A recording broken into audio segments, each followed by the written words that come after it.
அங்கே மோர்களி செய்யலாம். அதுக்கு தேவையான பொருட்கள்: அரை கப் அரிசி மாவு, கிள்ளின காஞ்ச மிளகாய் 2 டீஸ்பூன் கடுகு, டீஸ்பூன் உளுத்தம்பருப்பு, அரை கப் தயிர், பொடியாக நறுக்கின கொத்தமல்லி, கருவேப்பிலை, சிட்டிகை பெருங்காயம், உப்பு தேவையான அளவு. இப்போ ஒரு பாத்திரத்தில் தயிர் அதே அளவுக்கு தண்ணி ஊற்றி நல்லா அடிச்சுக்கலாம். இப்போ அது கூட அரிசி மாவு, உப்பு, பெருங்காயம் சேர்த்து திருப்பி நல்லா மிக்ஸ் பண்ணிக்கலாம், கெட்டி இல்லாத மாதிரி. ஒரு பேன்ல தேங்காய் எண்ணெய் சேர்த்து கடுகு, உளுத்தம்பருப்பு, வரமிளகா போட்டு நல்லா வதக்கிக்கலாம். இதுக்கு தேங்காய் எண்ணெய் முக்கியம்.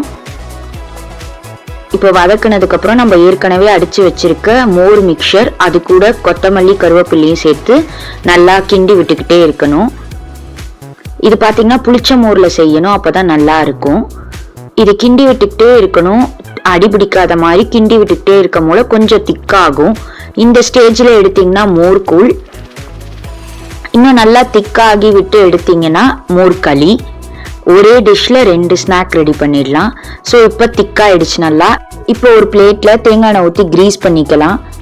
கிரீஸ் பண்ணதுக்கப்புறம் நம்ம மோர்களியை இதில் சேர்த்துக்கலாம். சேர்த்து நல்லா தட்டி விட்டு ஆற விட்டு வச்சுக்கலாம்.